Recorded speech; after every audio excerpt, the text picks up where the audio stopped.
itu pun akan sehat. Tetapi sebaliknya ketika hati kita rusak, maka seluruh tubuh kita ini pun akan rusak. Maka tidak heran, anggota tubuh kita setiap pagi mengatakan pada diri kita, kalau kamu lurus wahai hati, maka kami akan lurus. Tapi kalau kamu bengkok, maka kami akan bengkok. Nah, hati akan tumbuh, akan hidup, itu karena dengan ayat-ayat Al-Quran. Maka membaca Al-Quran baik kita lakukan. Tetapi yang paling baik lagi adalah ketika kita membacanya, kemudian kita memahami dari apa yang kita baca. Ma'asyiral muslimin wal muslimat arsadakumullah. Kemudian kalau kita perhatikan salafun saleh, orang-orang dahulu sebelum kita, mulai generasi awal sampai generasi sebelum kita, bagaimana mereka dekat dengan Al-Quran. Mereka begitu mencintai Al-Quran. Mereka begitu rindu untuk membaca Al-Quran. Sehingga kita dapatkan bagaimana para salafun saleh dahulu, ketika datang bulan Ramadan, mereka benar-benar serius dengan Al-Quran. Bahkan keseriusan mereka sangat luar biasa. Di antara yang bisa kita ambil contoh adalah ada imam yang bernama Imam Qatadah. Beliau seorang ulama besar. Beliau itu adalah seorang tabi'in yang luar biasa memahami Al-Quran. Dan ketika beliau memasuki bulan Ramadan, disebutkan dalam sejarah bahwa beliau menghatamkan Al-Quran setiap 3 hari sehari, ya, 1 kali dihatamkan, dan itu pada 20 hari pertama di bulan Ramadan. Jadi 3 hari hatam, 3 hari hatam, 3 hari hatam. Selama 20 hari pertama di bulan Ramadan. Kemudian ketika memasuki 10 hari terakhir di bulan Ramadan, maka beliau menghatamkan. Luar biasa. Kemudian juga ada imam, seorang ulama namanya Al-Aswad bin Yazid. Ini ulama dari tabi'in. Beliau menghatamkan Al-Quran di Ramadan itu setiap 2 malam. 2 malam, hatam. 2 malam, hatam. 2 malam, hatam. Itu yang dilakukan beliau. Tapi yang lebih dahsyat lagi adalah Imam Syafi'i. Beliau seorang ulama yang terkenal dengan ilmunya. Bahkan Imam Ahmad adalah salah satu muridnya dalam masalah ilmu yang berkaitan tentang masalah ini. Beliau ini adalah seorang yang menghatamkan Al-Quran di bulan Ramadan hampir setiap hari 2 kali hatam. Maka berarti beliau menghatamkan Al-Quran selama bulan Ramadan sampai 60 kali. Cuma kemudian yang bertanya kepada kita, bukankah Rasulullah mengatakan ada standarnya dalam membaca Al-Quran? Sebagaimana diriwayatkan ada seorang sahabat datang kepada Rasulullah, bahwa sahabat itu berkata kepada Rasulullah, "Ya Rasulullah, dalam beberapa hari aku boleh menghatamkan Al-Quran." Maka kemudian Rasul mengatakan pada sahabat ini, dalam 1 bulan. Berarti di sini Rasul mengatakan, silahkan hatamkan Al-Quran olehmu 1 bulan sekali. Maka sahabat ini kemudian mengatakan lagi, bertanya kepada Rasulullah, meminta pendapat Rasulullah, aku masih kuat dari itu ya Rasulullah.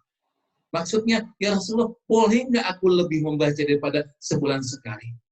Maka kemudian Rasulullah mengatakan, boleh, yaitu hatamkan Al-Quran dalam seminggu. Dan ternyata sahabat ini mengatakan, aku masih lebih kuat dari itu ya Rasulullah. Maka Rasul mengatakan, tidaklah bisa memahami jika ada yang menghatamkan Al-Quran kurang dari 3 hari. Nah, seakan-akan hadis ini berbenturan dengan amaliyah para ulama-ulama salafun saleh. Tapi sesungguhnya yang perlu kita pahami, ada kalimat yang dikatakan Rasulullah, tidaklah bisa memahami. Berarti bahwa kalau kita memang tidak bisa memahami Al-Quran dari apa yang kita baca, dan kita tidak bisa memahami secara dalam, maka berdasarkan hadis ini, kita diperbolehkan membaca Al-Quran paling cepat untuk menghatamkan 3 hari. Tetapi bagi para ulama-ulama, seperti yang tadi saya sebutkan, Imam Qatadah, Al-Aswad, kemudian Imam Syafi'i, mereka itu sudah memahami Al-Quran, bahkan luar biasa, mereka adalah orang yang hafal Al-Quran. Maka, apa yang mereka baca, mereka pahami. Maka, tidak apa-apa bagi orang yang memahami Al-Quran, yang hafal Al-Quran, untuk membaca lebih daripada 3 hari sekali. Inilah penggabungan yang dikatakan ulama. Tapi bagi kita, seperti saya sendiri, dan juga sahabat-sahabat di Jepang, maka sesungguhnya kita hanya diperbolehkan berdasarkan hadis ini adalah 3 hari sekali khatam. Tapi paling lambat adalah sebulan sekali. Dan di Ramadan ini, kita harus targetkan. Minimal kita bisa menghatamkan 1 kali. Kalau bisa 2 kali. Kalau bisa 3 kali. Bahkan kalau mampu lebih daripada itu, silakan dijadwalkan untuk bisa menghatamkan. Tetapi yang paling penting adalah jangan sampai kita hanya membaca, tapi juga kita dimohon, dipinta oleh Allah dan Rasul-Nya untuk memahami apa yang kita baca. Kemudian kita langkah pada selanjutnya, bagaimana kita buat program untuk mengamalkan apa-apa yang ada di dalam. Ma'asyiral muslimin rahimakumullah, ini poin yang pertama. Amalan yang pertama. Jadi kita dekatkan diri kita dengan Al-Quran. Karena ingat bahwa Al-Quran itu kalamullah. Ketika kita membaca Al-Quran, berarti kita sedang berbicara dengan Allah Subhanahu wa Ta'ala. Adapun yang kedua, amalan yang terkena yang identik dengan Ramadan atau hakikat daripada Ramadan adalah qiyamul lail. Maka Rasul mengatakan, man qama ramadhana imanan wa ihtisaban ghufira lahu ma taqaddama min dhanbi. Barang siapa melaksanakan qiyam di bulan Ramadan dengan dasar pijakan keimanan kepada Allah Subhanahu wa taala, kemudian mengharapkan pahala dari Allah Subhanahu wa taala, maka akan diampuni dosa-dosa yang telah dilakukan pada masa yang lalu. Ini janji yang dijanjikan Rasulullah, dan pasti janji Rasulullah itu adalah pasti dan akan diberikan oleh Allah Subhanahu wa taala sebagaimana yang dikatakan Rasulullah sallallahu alaihi wasallam. Yang dalam bulan Ramadan dikenal dengan namanya tarawih, salat tarawih.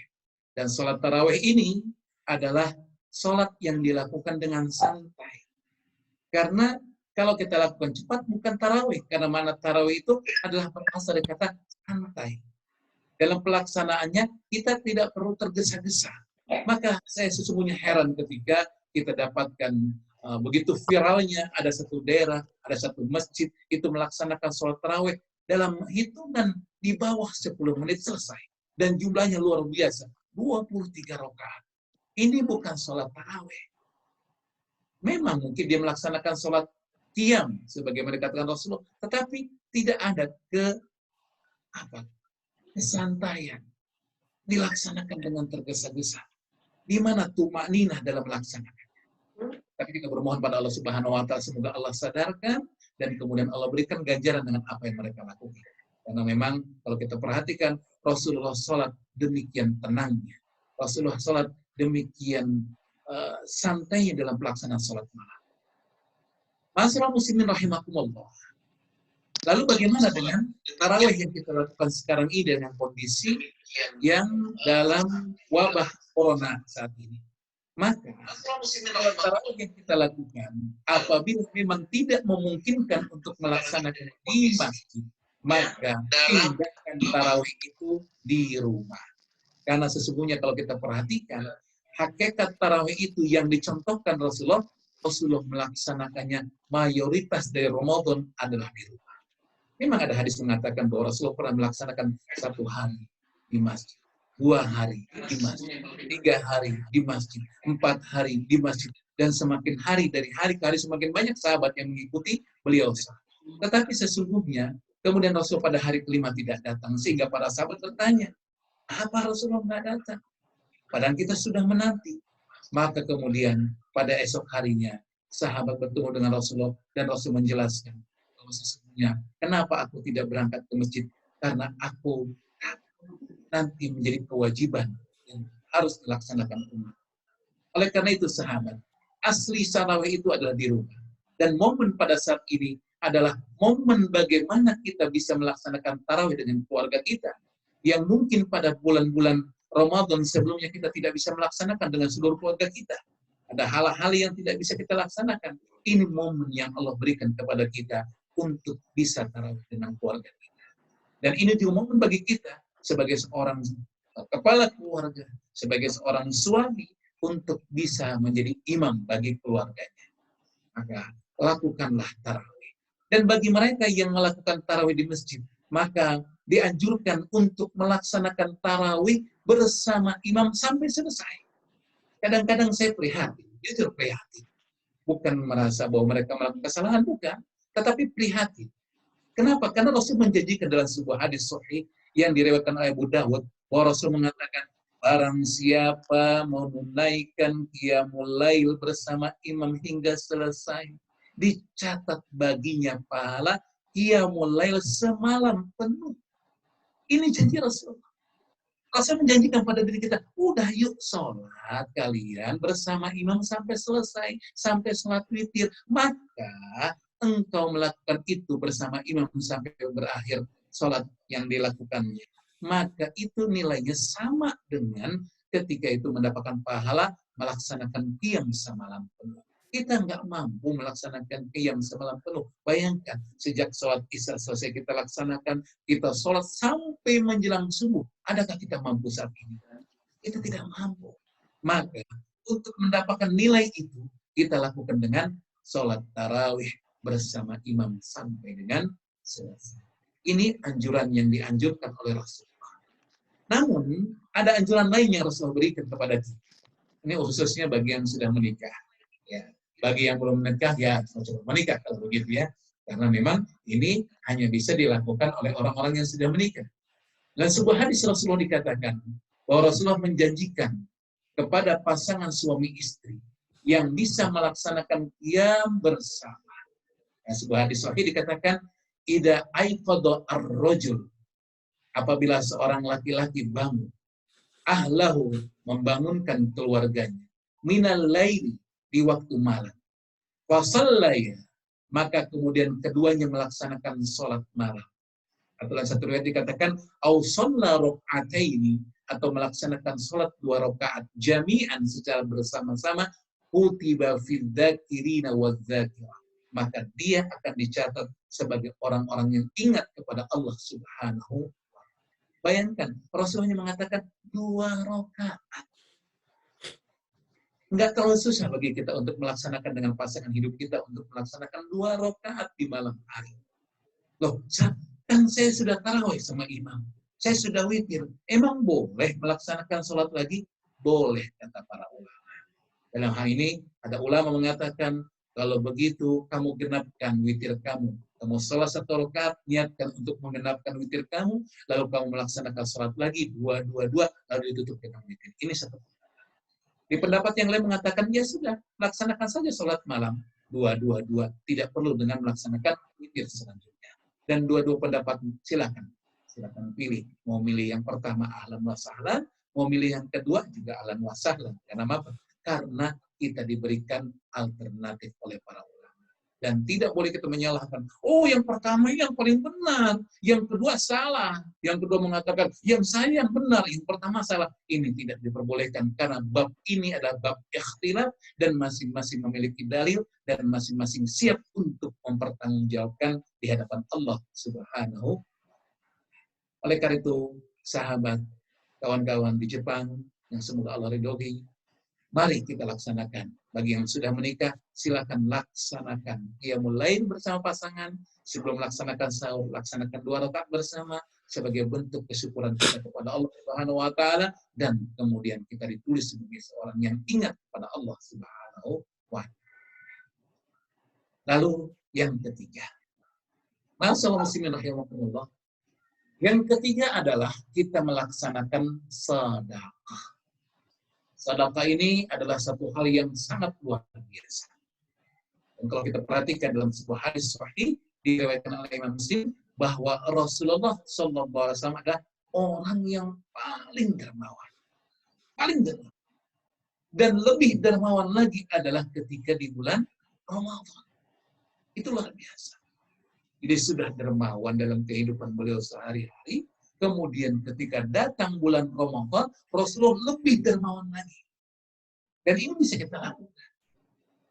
Di antaranya, saya anjurkan kepada kawan-kawan di Jepang, kalau bisa, setiap hari ada sedekah. Saya pernah melakukan hal ini ketika bertugas dakwah di Amerika 2 tahun.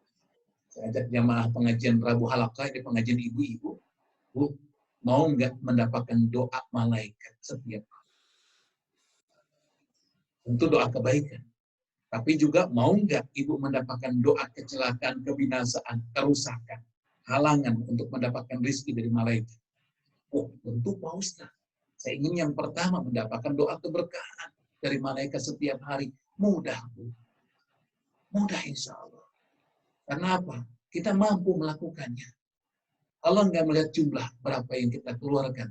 Tapi yang Allah lihat adalah keikhlasan yang kita lakukan. Apa itu Pak Ustaz? Nah, ini saya sarankan. Kita bikin kotak infak, pencrengan, kita taruh di rumah, lalu setiap hari kita taruh uang di situ. Nggak usah besar-besar, nggak usah $1, nggak usah $2, cukup dengan uang 1 sen. Karena di Amerika itu ada 1 sen, ada 5 sen, ada 10 sen, ada 5 sen, ada 50 sen, ada $1. Ya, itu uang recehan. Saya bilang nggak usah yang besar-besar. Cukup ibu masukkan sehari dengan niat ikhlas karena Allah Subhanahu wa taala, berharap untuk didoakan keberkahan oleh malaikat, masukkan 1 sen. Niatkan untuk diri pribadi atau bisa juga diniatkan untuk satu keluarga. Nanti setiap pengajian di bawah kita kumpulkan sedikit demi sedikit. Dan itu dilakukan hampir sampai sekitar 1 tahun. Saya lakukan sejak Desember 2018 sampai dengan Desember 2019. Sebelum saya pulang Januari pada tahun 2000 kemarin. Ketika itu terkumpul hampir kurang lebih sekitar 1.500 lebih. Hanya recehan 1 sen.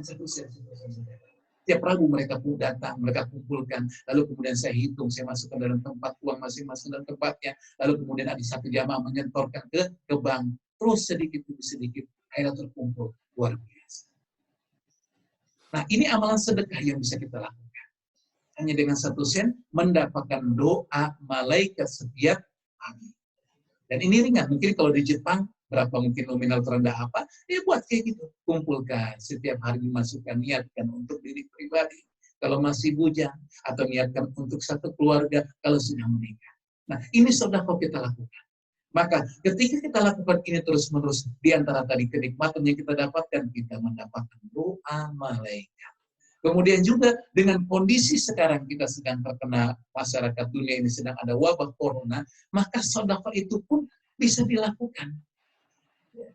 Imam Ibnu Qayyim dalam sebuah perkataan mengatakan, inna lis-sadaqah ta'thiran ajiban fi daf'il bala wa daf'il ain wa saril hasib. Bahwa sesungguhnya sedekah yang dikeluarkan, ketika kita mengeluarkan sedekah, itu apa? Ta'thiran ajiban. Dia mempunyai pengaruh yang luar biasa. Sangat menakjubkan. Apa pengaruhnya? Fi daf'il bala, dalam mencegah, dalam menangkal al-bala, wabah. Sekarang wabah corona sedang menyebar di seluruh permukaan bumi ini, maka salah satu yang bisa kita lakukan dengan mengeluarkan sedekah, karena dia akan mampu menolak bala. Kemudian bukan hanya bala, kata Ibnu Qayyim dikatakan daf'il ain, bisa mencegah, menolak dari penyakit yang namanya ain. Ain ini adalah salah satu penyakit yang kalau dibahas dalam ilmu ruqyah syar'iyyah adalah satu pembahasan yang cukup panjang, yaitu pandangan mata. Pandangan mata ini bisa menyebabkan celaka bagi orang-orang yang dipandang.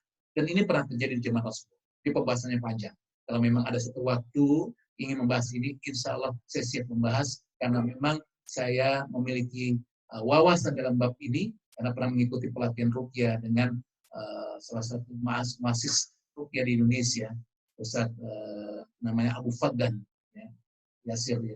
Itu beliau seorang muassis dalam tahun 2005 saya ikut. Kemudian juga ketika saya di Amerika pun saya mengajarkan masyarakat tentang ilmu ini, karena memang banyak di antara umat Islam ini nggak tahu tentang ain. Bagaimana untuk melindungi dirinya dari bahaya ain. Ini nanti insya Allah kalau memang ada waktu, ada kesempatan, ada keinginan, kita bisa pelajari bersama. Masalah muslimin rahimakumullah. Kemudian keutamanya lagi adalah bahwa ketika kita sedekah itu akan mampu menghindari diri kita daripada api neraka. Bayangkan, Rasulullah, man shoma ramadhana imanan wa ihtisaban ghufira lahu ma taqaddama min dhanbi. Kemudian dikatakan juga man qama ramadhana imanan wa ihtisaban ghufira lahu ma taqaddama min dhanbi. Kemudian ada juga hadis yang mengatakan bahwa sedekah itu pun mampu menghapuskan dosa. Dan sebuah hadis Imam Tirmidzi dikatakan was-sadaqatu tudfi'ul khati'ah kama tudfi'ul ma'an nar.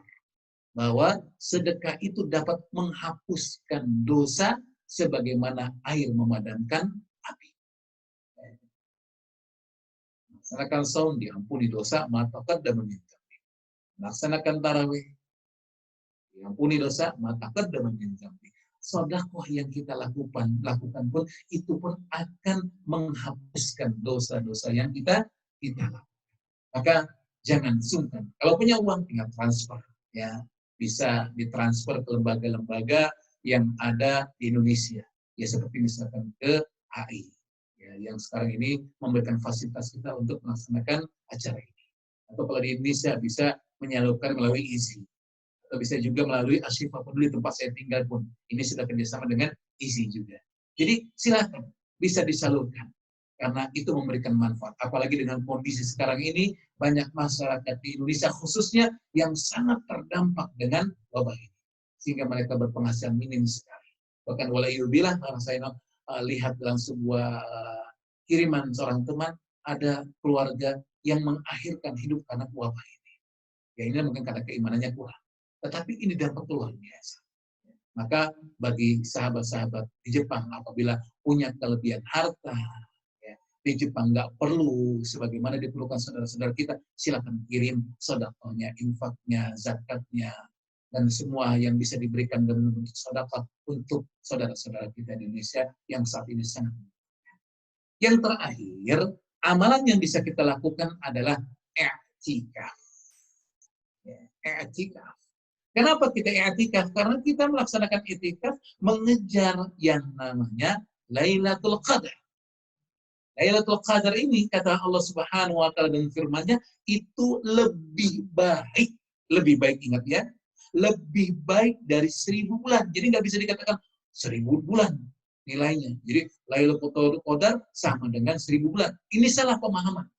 Yang benar adalah lebih baik, berarti lebih dari 1000 bulan. Berarti apa? Mungkin bisa jadi 1100, bisa jadi 1200. Wallahu a'lam bishawab, Allah yang Maha tahu. Tapi lebih baik daripada 1000 bulan. Maka cara untuk memperoleh Lailatul Qadar ini adalah dengan cara i'tikaf yang dicontohkan oleh Rasulullah. I'tikaf ini bisa dilaksanakan di masjid bagi wilayah yang memang masih ada kesempatan untuk bisa melaksanakan. Kalau memang zonanya masih zona hijau, maka pada saat itu kita diperbolehkan. Tapi kalau sudah kuning, ya, apalagi kalau sudah merah, udah deh, lebih baik sholat di rumah. Dan saya katakan tadi di awal, jadikan di antara bagian rumah kita untuk menjadi masjid, maka kita i'tikaf di situ.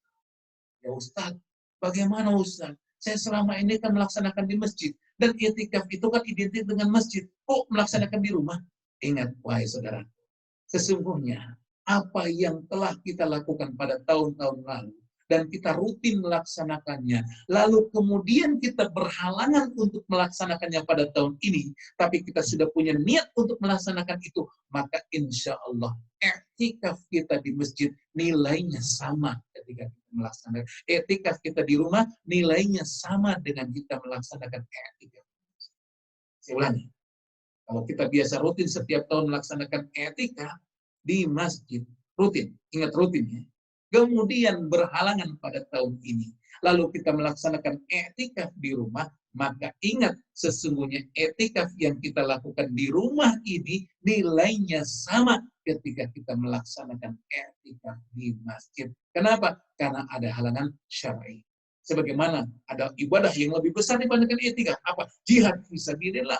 Dan sebuah hadis Rasul mengatakan bahwa ada orang-orang di Madinah yang tidak ikut berperang bersama kita, yang tidak ikut melangkahkan kaki ke medan jihad, tapi nilai mereka sama dengan apa yang kita lakukan. Kenapa? Karena mereka terhalang dengan halangan syar'i. Nah, begitu juga dengan etikaf yang kita lakukan di rumah, maka sesungguhnya etikaf yang kita lakukan di rumah itu apabila memang kita rutin melakukannya setahun-tahun sebelumnya, maka insya Allah nilainya sama dengan kita melaksanakan etikaf di masjid. Walaupun itu kita laksanakan di rumah. Masalah muslimin rahimakumullah. Kemudian Rasulullah SAW menjelaskan kepada kita beberapa manfaat daripada i'tikaf. Tentu niatnya untuk memperoleh Lailatul Qadar. Tetapi kalau kita melaksanakan i'tikaf, maka dalam sebuah hadis disebutkan, "Wa man i'takafa yawman ibtigha'an wajhillah." Barang siapa i'tikaf satu hari saja. Jadi dari hari-hari kehidupannya, dia melaksanakan hanya satu kali saja. Ibtigha'an wajhillah. Dalam rangka untuk memperoleh keridhaan Allah Subhanahu wa taala. Ja'alallahu bainahu wa baina thalatha khana'in. Maka Allah akan jadikan jarak antara dirinya dengan neraka itu 3 parit jarak. Jadi misalkan kita di sini, neraka di sini dihalangi oleh 1, 2, 3 parit. Dan yang menarik antara satu parit itu dengan parit lainnya itu ab'ad mimma baina khafaqain ay bainal maghrib wal masyriq. Jadi jaraknya itu setiap parit itu adalah jarak antara timur dengan barat. Nah, oleh karena itu teman-teman di Jepang, mari niatkan kita untuk i'tikaf di rumah kita. Kalau memang kita tidak bisa melakukan di masjid. Uber, cari, kejar adalah pada malam-malam ganjil. Karena di situ ada namanya Lailatul Qadar. Jangan sampai kita termasuk orang-orang yang diharamkan untuk mendapatkan Lailatul Qadar. Kalau kita mengharapkan diri untuk meraihnya, kita malas-malas, maka kita tidak mendapatkan. Sesungguhnya ibadah-ibadah Islam itu ada yang efisien, tapi juga ada yang efektif. Nah, tapi Lailatul Qadar sudah efisien dan juga efektif. Luar biasa. Nah, inilah mungkin di antara amalan-amalan yang bisa kita lakukan. Karena 4 amalan ini identik dengan Ramadan. Merupakan hakikat dari Ramadan. Syahrul Quran, Syahrul Qiyam, kemudian Syahrul Sadaqah. Karena Rasulullah lebih rajin lagi sedekah di bulan Ramadan. Kemudian Syahrul I'tikaf, yaitu melaksanakan i'tikaf dengan mengharapkan meraih Lailatul. Mungkin ini saja yang bisa saya sampaikan pada kesempatan kali ini. Bila ada di antara teman-teman di Jepang ingin bertanya, saya persilakan. Selagi saya bisa jawab, saya akan jawab. Tetapi selagi tidak bisa, maka jadi PR saya. Wallahu a'lam bishawab, saya kembalikan kepada moderator. Baik, terima kasih Jazakallah khairan Azilan Ustadz atas penyampaian materinya tentang 4 amalan utama di bulan Ramadan. Baik, mohon maaf sebetulnya ini Ustadz, sebenarnya ini mungkin banyak dari teman-teman yang ingin bertanya, cuman sayangnya karena keterbatasan waktu, di Jepang sekarang sudah masuk berbuka puasa dan sholat maghrib. Mungkin Allahu Akbar. Iya, Selamat berbuka puasa. Iya, terima kasih Ustadz. Jadi mungkin pertanyaannya nanti bisa dipending dan bisa dikirim secara personal, begitu ya Ustadz ya. Boleh insya Allah. Oke. Berikan nomornya saya atau WA saya kepada jemaah. Iya, oke. Baik. Terima kasih pada teman-teman yang telah mendengarkan kajian bersama Ustadz Muhammad Ihsan pada sore kali ini. Mungkin nanti pertanyaan-pertanyaan bisa disampaikan secara personal ke saya, nanti saya bisa sampaikan ke Ustadz Ihsan. Oke, sekali lagi terima kasih kepada Ustadz Setiawan. Selamat berbuka puasa. Terima kasih, semoga sehat selalu di Indonesia. Terima kasih. Baik, kita tutup kajian online pada hari ini dengan sama-sama membaca Al-Fatihah Masjid dan Alhamdulillahirrahmanirrahim. Amin. Baik, terima kasih. Assalamualaikum warahmatullahi wabarakatuh. Waalaikumsalam warahmatullahi wabarakatuh. Jazakallah khairan.